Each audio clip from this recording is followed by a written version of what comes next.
Wunsch, hoi wat in mijn zoontje, hoi wat in mijn glaasje, dank u Sinterklaasje.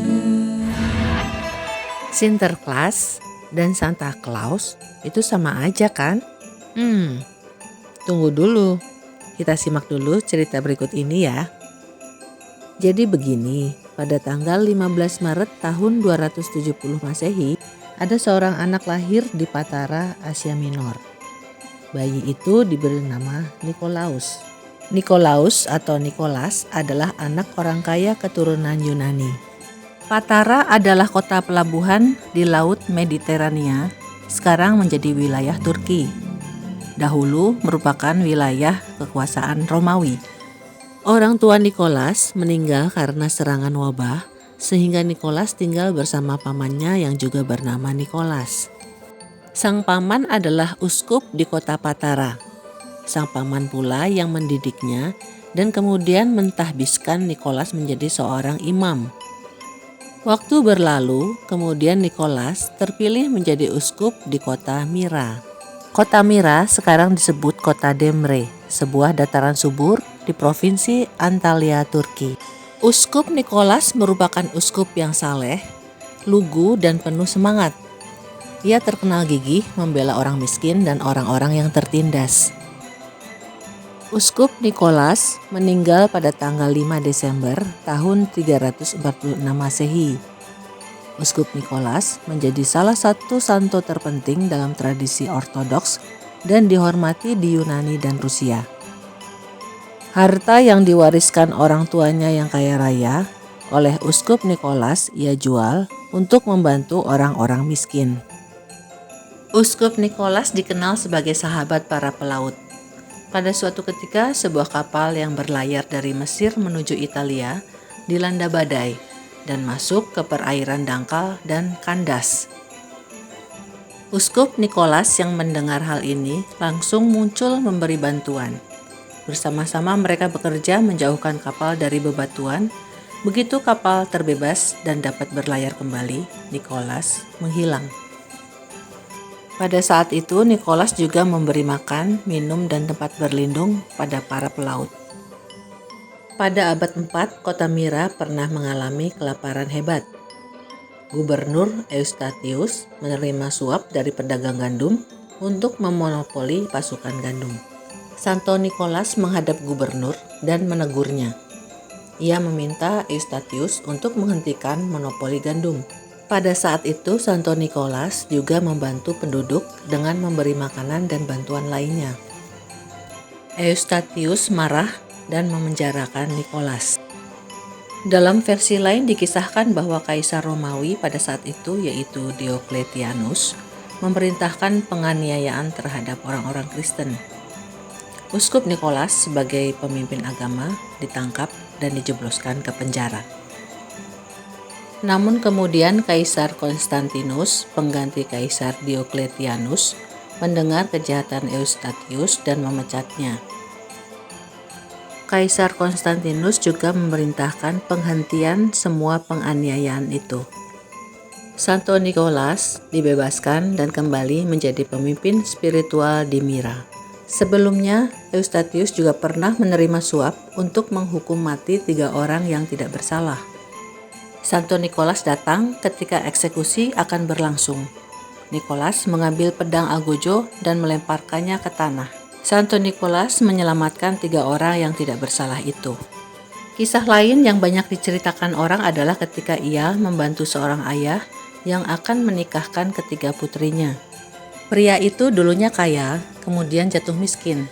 Ia memiliki 3 putri yang sudah cukup umur untuk menikah. Pada masa itu, keluarga wanita harus memiliki mas kawin untuk diberikan pada calon mempelai pria.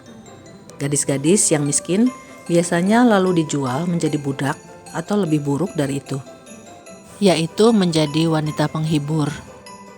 Sudah 2 kali Santo Nikolas melemparkan ke dalam rumah secara diam-diam masing-masing sekantong emas untuk mas kawin kedua putri pria itu, dan mereka pun akhirnya menikah. Pria itu sangat ingin tahu siapa orang baik hati yang memberinya 2 kantong uang emas itu. Maka ketika kantong uang emas ketiga mendarat di rumahnya, ia telah waspada dan menangkap Nikolas yang hendak melarikan diri. Pria itu pun berkata, "Ah Nikolas, ternyata itu kamu. Kamu telah menyelamatkan putri-putriku dari malapetaka." Nikolas yang malu dan tidak ingin identitasnya diketahui memohon agar hal ini dirahasiakan.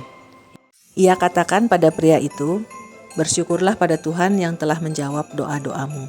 Sejak saat itu, bila ada yang mendapat hadiah rahasia, orang-orang mengira itu mungkin berasal dari Santo Nikolas. Demikian telah terjadi mukjizat-mukjizat Tuhan yang hadir melalui diri Santo Nikolas. Kisah-kisah Santo Nikolas pun menjadi legenda. Kemudian pada tanggal 6 Desember diperingati sebagai Hari Santo Nikolas. Di negara Eropa seperti Jerman dan Polandia, anak laki-laki berpakaian seperti uskup mengumpulkan donasi untuk orang-orang miskin. Di Polandia dan Ukraina, anak-anak menunggu kedatangan Santo Nikolas.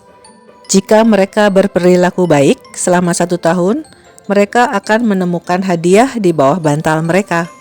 Di Belanda dan Belgia, anak-anak menaruh jerami dan wortel di dalam sepatu untuk dimakan kuda Santo Nikolas, dengan harapan Santo Nikolas akan menaruh beberapa koin di sepatu mereka. Sepatu yang dipakai adalah sepatu kayu khas Belanda atau klompen dalam bahasa mereka. Di Yunani, Santo Nikolas dianggap sebagai santo pelindung para pelaut, baik itu militer maupun pedagang.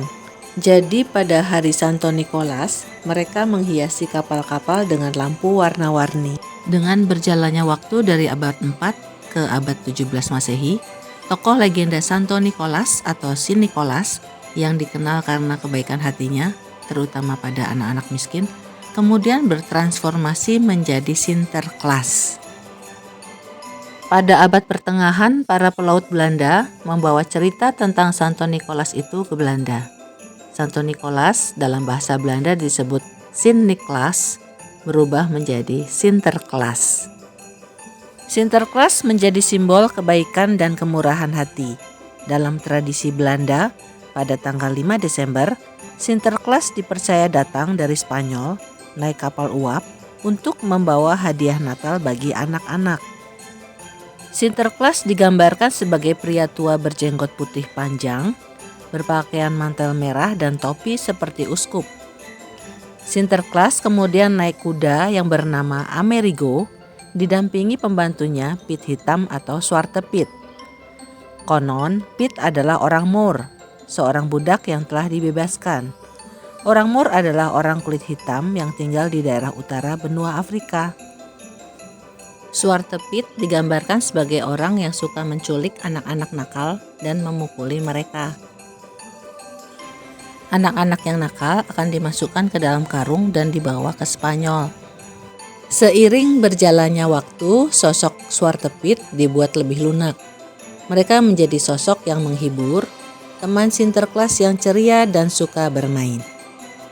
Ada pula yang mengatakan bahwa wajah Zwarte Piet yang hitam disebabkan oleh jelaga ketika ia masuk ke cerobong asap rumah-rumah ketika ia membagikan hadiah untuk anak-anak. Karakter Zwarte Piet ini di kemudian hari memicu kontroversi dan menimbulkan polarisasi dalam masyarakat Belanda dan Belgia karena dianggap sebagai stereotip rasis. Kemudian ada yang memunculkan ide Piet Pelangi, yaitu Piet dengan wajah warna-warni, tetap dengan pakaian khasnya. Kisah Saint Nicholas yang baik hati setelah berabad-abad, yaitu dari abad 4 ke 17 Masehi, telah berubah menjadi Sinterklaas, bapak-bapak berjenggot putih dari Spanyol yang membawa hadiah untuk anak-anak. Dan itu diikuti tradisi membaca puisi dan makanan seperti spekulas dan pepernootjes, kue-kue khas dari Belanda. Ketika orang Belanda membawa tradisi Sinterklaas itu ke Amerika Utara pada abad ke-17, Sinterklaas kemudian bertransformasi kembali menjadi Santa Claus. Tradisi Zwarte Piet yang kontroversi itu tidak muncul di tokoh Santa Claus. Zwarte Piet sendiri telah dihentikan di beberapa kota besar seperti Amsterdam dan Utrecht, sementara beberapa daerah lain masih mempertahankan tradisi tersebut. Orang Amerika mulai merayakan setelah salah satu surat kabar di New York menerbitkan artikel tentang tradisi Belanda dalam menghormati Saint Nicholas. Publikasi surat kabar itu memicu gelombang baru perayaan Natal. Dimulai tahun 1863, gambaran tentang Sinterklas diperkuat oleh kartun karya Thomas Nast untuk Harper's Weekly. Surat kabar yang pada masa itu tidak berwarna menampilkan Santa Claus dengan baju dengan motif bintang-bintang atau garis-garis dan polos. Bila Sinterklas datang naik kapal dari Spanyol, Santa Claus datang dari kutub utara naik kereta luncur yang ditarik oleh rusa. Gambar-gambar Santa Claus milik Thomas Nast disebut sebagai gambar untuk umat manusia. Gambar-gambarnya tidak berkaitan dengan agama dan partai politik tertentu, tetapi bertujuan untuk menarik kegembiraan universal. Karikatur-karikatur Thomas Nast menciptakan karakter baru Santa Claus. Berbeda dengan Sinterklas yang tinggi dan ramping, Santa Claus bertubuh pendek, perutnya buncit. Pada tahun 1931, seniman Haddon Sundblom yang bekerja pada perusahaan Coca-Cola menggambar karakter Santa Claus dengan setelan merah, ikat pinggang hitam, sepatu bot hitam, dan topi merah. Gambar Santa Claus pada iklan Coca-Cola ini berdasar konsep Thomas Nast menjadi model Santa Claus yang paling umum saat ini. Santa Claus berbaju merah ini sebetulnya sudah muncul sebelum iklan Coca-Cola. Saat ini Santa Claus menjadi bagian penting dari tradisi Natal. Karakter Santa Claus kemudian memunculkan kisah 9 rusa yang menarik kereta luncurnya. Salah satu rusa yang terkenal adalah rusa bernama Rudolf, si hidung merah.